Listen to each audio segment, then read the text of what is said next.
Vamos falar da briga para não cair. Fortaleza e Cuiabá se livraram. Corinthians e Cruzeiro estão mais tranquilos. A briga braba mesmo é para não ser o último rebaixado ali. Está entre Santos, Vasco e Bahia. E domingo o Vasco tem um jogo decisivo. E é contra o Grêmio em Porto Alegre.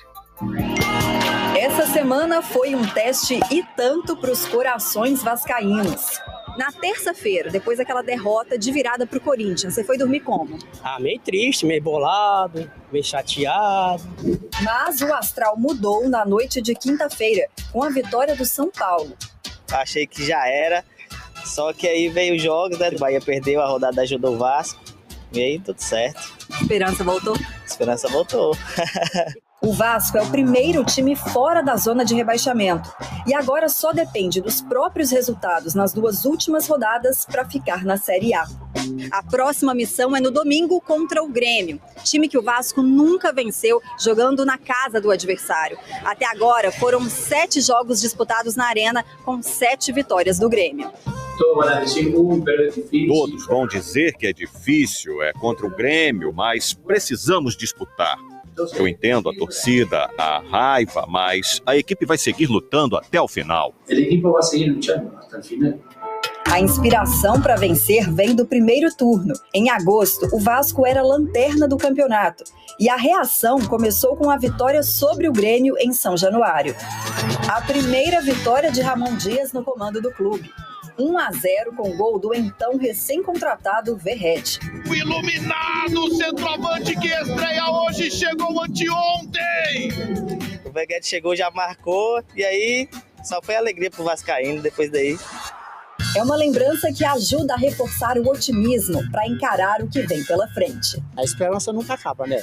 A gente sempre pensa no melhor. Então, provavelmente, vamos ver como é que fica a final, né? Para milhões de vascaínos que acreditam ter o sentimento que não pode parar. Então são essas 4 equipes lutando contra a queda nessas 2 últimas rodadas. Lembrando que ontem o Goiás já foi. Esse Goiás, Curitiba e América já foram. Vamos atualizar então o Vasco, que está nessa situação muito complicada, contou com o tropeço do Bahia também para escapar da zona de rebaixamento, Beta. Mas é isso, reta final precisa pontuar contra o Grêmio, é difícil. Verdade, Mari. Tudo bem? Bom dia para você, Bruno, Marra, Donan, também para o fã de esporte. O Vasco não fez a parte dele nessa rodada, perdeu para o Corinthians, mas os rivais fizeram e acabaram ajudando o Vasco. O Bahia perdeu para o São Paulo e o Santos também perdeu para o Fluminense, ou seja, o Vasco está fora da zona de rebaixamento por conta dessa derrota aí do Bahia para o São Paulo e não viu também o Santos se distanciar na tabela de classificação. O Vasco ainda depende apenas de si para se manter na Série A do Campeonato Brasileiro, mas a situação é difícil, é complicada, restam esses 2 jogos contra Grêmio e Bragantino. Esse próximo compromisso diante do Grêmio é no domingo na Arena Grêmio, e lá o Vasco ainda não venceu nenhuma partida, são 7 jogos, 7 derrotas, nenhum ponto conquistado, então fica aí essa certa apreensão. Mas olhando por um lado positivo, no primeiro turno foi justamente contra o Grêmio que o Vasco iniciou essa reação e que mantém viva, então, essa esperança do clube permanecer na Série A do Campeonato Brasileiro. Para esse confronto de domingo, o técnico Ramon Dias deve contar novamente com Paulinho, ele que vem jogando ali no sacrifício com um problema no ombro, mas deve atuar. O Medel, de repente, fica fora porque sentiu um incômodo na virilha, jogou a última partida, mas foi para o sacrifício justamente porque 3 zagueiros estavam suspensos, Robson, Léo e Maicon, e os 3 estão à disposição do treinador. É isso, reta final, jogos decisivos, o Vasco precisa muito pontuar para ficar na Série A do Campeonato Brasileiro. Em caso de vitória, nesse domingo, contra o Grêmio e derrota do Bahia, o Vasco consegue selar a permanência. Então esse próximo compromisso é importantíssimo. Bruno, Mário, volto com vocês. E a gente vai debater muito, tá? Ainda com o Mário Marra e também com o Fernando Campos, toda essa matemática aí da zona de rebaixamento. Para o torcedor do Vasco, que saiu muito machucado na derrota contra o Corinthians, ele pode se apegar com um fator. Mesmo o jogo sendo muito complicado, e o Grêmio é favorito, você tem o Luizito Soares fazendo sua despedida, né, dentro de casa com a camisa do Imortal Tricolor, o Vasco tem um desempenho melhor contra adversários da parte de cima da tabela. O desempenho do Vasco contra adversários da parte de baixo da tabela é muito ruim. De 30 pontos, ele fez 3. O campo ajuda a explicar, né, dona? Ou a parte de cima da tabela tenta jogar também, né? Sim, e ajuda um pouco mais para a situação do estilo de jogo do Ramon, Mas né? por que joga melhor contra os lá de cima? É o que a gente tá falando. É isso de contra-atacar, de ter um espaço. O de cima quer jogar, quer vencer. E o Vasco tem dificuldade muitas vezes para chegar lá na frente, né? E eu acho que tem um emocional nesse jogo também. Porque, por exemplo, o jogo do Vasco contra o Cruzeiro, ele começa bem e faz 1-0. Recua. O Ramon não queria que aquilo tivesse acontecido, mas o time automaticamente, talvez pelo medo de perder, pela pressão, de entender o que aquele jogo representa para o futuro do Vasco na Série A, ele recua. Isso aconteceu contra o Corinthians, gente. É só ver o jogo. Sim. O Vasco era melhor no jogo, construía sua vantagem, recuava. Construía sua vantagem, recuava. Mas hoje, sexta-feira, antes da rodada, não é nenhuma previsão otimista para o Bahia ou pessimista para o Vasco imaginar que na segunda-feira a gente vai estar falando do Vasco na zona de rebaixamento e o Bahia fora. Sim. Isso é mais ou menos o esperado. É o mais provável, né, de acontecer. É que aí na última rodada o Vasco vai receber o Red Bull. E aí você tem dois desses envolvidos aqui, então, porque o Bahia vai ter o Galo e o Cruzeiro vai ter o Palmeiras, né? Então é a última rodada com os dois times que vão tentar estar buscando o título, né, Marra? É o que a gente acha hoje, né? No final de semana a gente pode ter dados novos aí, mas... Não, e sabe o que... Aquele lance polêmico do pênalti que a gente pediu a favor do Vasco, que contra o Vasco, lá contra o Cruzeiro, foi pênalti, e o lance exatamente igual, foi ignorado, nem VAR chamou. Vamos ver. Falta. Segundo pênalti. Normal. O jogador do Vasco no chão. Tá caído dentro da área, tá? Legal aqui. Possível pênalti depois, tá, Vince? De mão. Cássio atinge a bola, depois Tá, mas jogador... segue aqui agora pro seu mão. Aguarde, checando possível pênalti, tá? Bota pra mim pela... Checando. Temos a 3B. Depois é um pé limpo, tá? No chute. As costas aí, o capitão ali, ó. Aí. O jogador do Vasco tá no chão ainda. Ó, o braço já tá em cima, posicionado, totalmente ocidental, tá? O braço tá recolhido, não tem uma ação deliberada, ok? Isso. Pega no cotovelo dele, bota pra mim pela 7. Você segura, por favor. Ele mesmo tenta Ele se já tava... assusta e já tá recolhendo o braço. Ele tá na Isso, posição... já tá com esse, ó, já tá recolhendo o já braço. na posição já Deixa seguir estabelecida. Deixa seguir. Neto, Tudo okay. Neto, peraí. Sávio na escuta. Oi.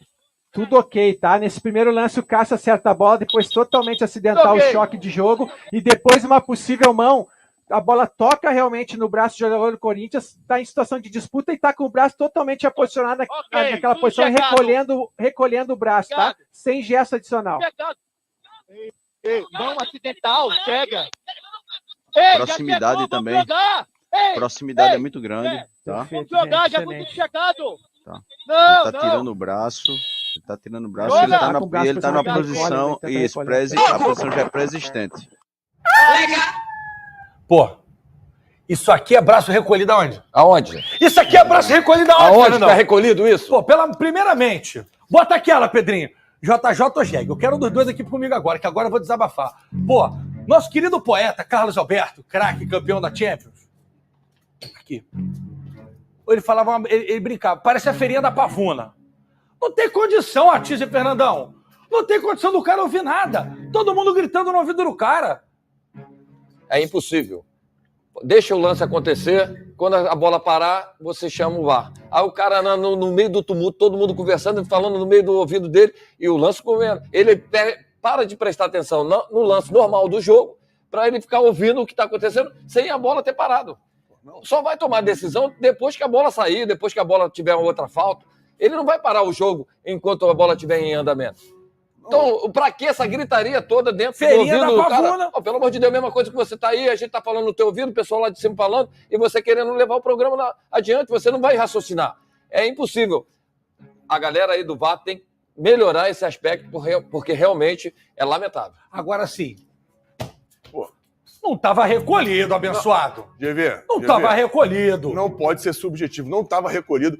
Aonde está recolhido isso? O pênalti do Rossi contra o Cruzeiro, a mão estava igual. Exatamente. A mão estava igual. Ele fez aqui um movimento aqui normal. A mão estava aqui, igual. Ó, ele corrida. Foi protegendo. A mão estava igual. O Rossi foi exatamente. Se não me engano, na mesma altura do corpo. Perfeito. Claro, equivalente ao tamanho do Rossi e ao tamanho do jogador do Corinthians. Mas estava na mesma altura do corpo. Por que lá foi pênalti, aí não pode... O VAR não pode ser subjetivo, a regra não pode ser subjetiva, tem que ser concreta. Porque acontece isso. Cara, dá pra botar a imagem do VAR que você botou agorinha? Só voltar ela um pouquinho. E acaba prejudicando, porque tá... tava ali, o Corinthians estava vencendo por 3-2. Aí. Poderia empatar. Ai, se puder dar um pausezinho um pouquinho antes. Eu sei que né, eu gosto de, né? Aí, meu irmão, tem um lance, porque é curto. Tá esse caboclo falando, esse aqui, eu não sei se é uma menina ou um menino, fala 4 pessoas. Já viu quando tem alguma coisa rolando na TV que tá com os amigos? Geral vai, chamada de vídeo? Uma loucura. O início do vídeo é impossível de entender.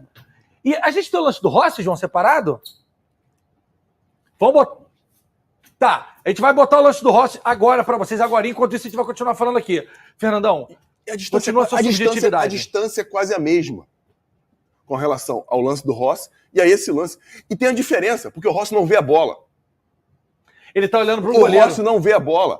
O jogador do Corinthians está vendo a bola, ele está olhando a bola, ele está com a mão para cima, ele está aumentando o espaço do corpo dele, sim. Isso aqui, ó, que não. Aqui ele está maior ou não? Eu tô ficando maluco. Não, você está ampliando o espaço. Exatamente. Assim, fica nele, Clebão, que eu vou dar um print depois. Faz assim. Faz nele. Agora você vira a mão para dentro assim, ó. Não, mais assim. Aí, assim, pronto. Era esse print que eu quero tirar para fazer uma figurinha. Obrigado. Fica à vontade. Não, então, o que me chamou mais atenção é que o VAR tem que se chamar assim, há um possível toque no braço. Segue o jogo, quando parar, a gente resolve. Não foi aquela gritaria que aconteceu no ouvido dele e o jogo rolando. Não, o jogo rolando. A atitude do VAR não foi legal diante do árbitro. Ele fica louco, porque na verdade ele está ali prestando atenção no que o cara está falando, mas ele está ouvindo o jogo e assim. É isso, lamentável, não parou pro VAR, isso ficou a bola rolando. Porque é uma coisa Parou, assim, o juiz vai lá correndo. Aí o pessoal tá falando. Aí ele olha e começa a gritaria. Sim. Mas não, o pau tava comendo. E exatamente. O povo... Esse é o grande detalhe, pô. Tinha briga no campo e briga no ouvido dele. O pagode de Padre Miguel é mais tranquilo do que isso. Porra, não, é verdade. Dava pra chegar em alguém, né? Não, porra, tu escuta.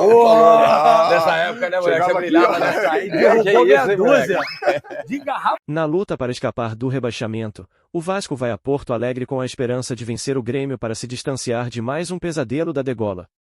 No pior cenário, em caso de queda para a Série B, um eventual rebaixamento tende a provocar mudanças significativas dentro e fora de campo a cláusulas que permitem ao clube associativo, acionista minoritário, 30%, exercer o direito de reformulação ampla da diretoria constituída pelo Vasco SAF em caso de rebaixamento.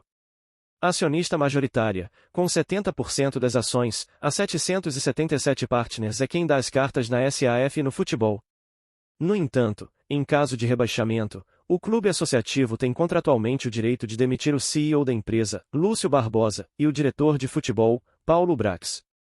Já aproveita para dar aquele like no vídeo, se inscreva, assim você fortalece o canal e não perde nenhuma notícia do Vascão.